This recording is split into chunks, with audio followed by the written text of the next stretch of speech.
जंग में एक योद्धा की असली परख है उसका ईमान, उसका निश्चय और उसका साहस। हम एक शहर के नहीं, एक देश के हैं और देश के लिए हम सब कुछ कर सकते हैं। বলিউড ভাইজান সালমান খানের ছবি প্রায় ঈদেই মুক্তি পায়, কিন্তু এবারের ঈদে এর ব্যতিক্রম হয়েছে। সম্প্রতি তিনি জানিয়েছিলেন আগামী বছর তার নতুন সিনেমা আসতে যাচ্ছে। সালমান খানের সিনেমার নাম সিকান্দার। তবে সালমান ছাড়া আর কোনো কাস্টের নাম তখনও প্রকাশ্যে আসেনি, কিন্তু সদ্য প্রকাশ্যে এলো সালমানের বিপরীতে যে নায়িকা অভিনয় করবেন তার নাম। সেখানেও চমক কিছু কম নেই।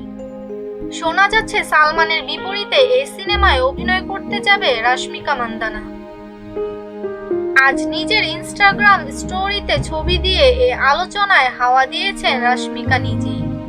সালমান খানের সঙ্গে একটি ছবি কোলাজ ইনস্টাগ্রাম স্ট্যাটাসে শেয়ার করে রাশমিকা লিখেছেন, আপনারা অনেক দিন থেকে জানতে চাচ্ছিলেন না কি চমক আসতে চলেছে, এটাই তো চমক। সিকান্দার সিনেমার অংশ হতে পেরে ভীষণ ভালো লাগছে। গজনী খ্যাত দক্ষিণী পরিচালক আর মুরুগাতসের পরিচালনায় এই সিনেমায় কাজ করছেন সালমান খান। আর মুরুগাতসের সঙ্গে এটাই প্রথম কাজ তার। অন্যদিকে রাশমিকার সঙ্গেও জুটি হিসেবে এই প্রথম কাজ করবেন সালমান। দক্ষিণী ইন্ডাস্ট্রি থেকে এসে বলিউডেও নিজের জায়গা পাকা করে ফেলেছেন রাশমিকা। পুষ্পা দ্য রাইস সিনেমায় শ্রীবল্লীর চরিত্রে নজর কেড়েছিলেন রাশমিকা। পুষ্পা দ্য রুল সিনেমায়ও রয়েছে রাশমিকা। এছাড়া অমিতাভ বচ্চনের মতো তারকাদের সঙ্গে কাজ করছেন রাশমিকা। সালমান ও রাশমিকাকে আগেও পর্দা ভাগ করে নিতে দেখা গেছে, তবে তা সিনেমায় নয়। বিগ বস 16-এ অতিথি হিসেবে এসেছিলেন রাশমিকা। সেই শোয়ের সঞ্চালক হিসেবে ছিলেন সালমান। সালমান ও রাশমিকার বয়সের পার্থক্য যথেষ্ট। রাশমিকার বয়স মাত্র 28 বছর, অন্যদিকে সালমানের বয়স 58 বছর। তাদের বয়সের পার্থক্য প্রায় 30 বছরের।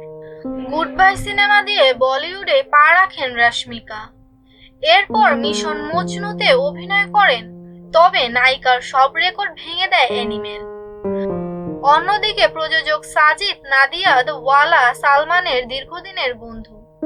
তার জুড়ওয়া হার দিল জো প্যার করেগা সে শাদি করোগি, জানেমান ও কিক এর মতো আলোচিত সিনেমায় অভিনয় করেছেন সালমান খান।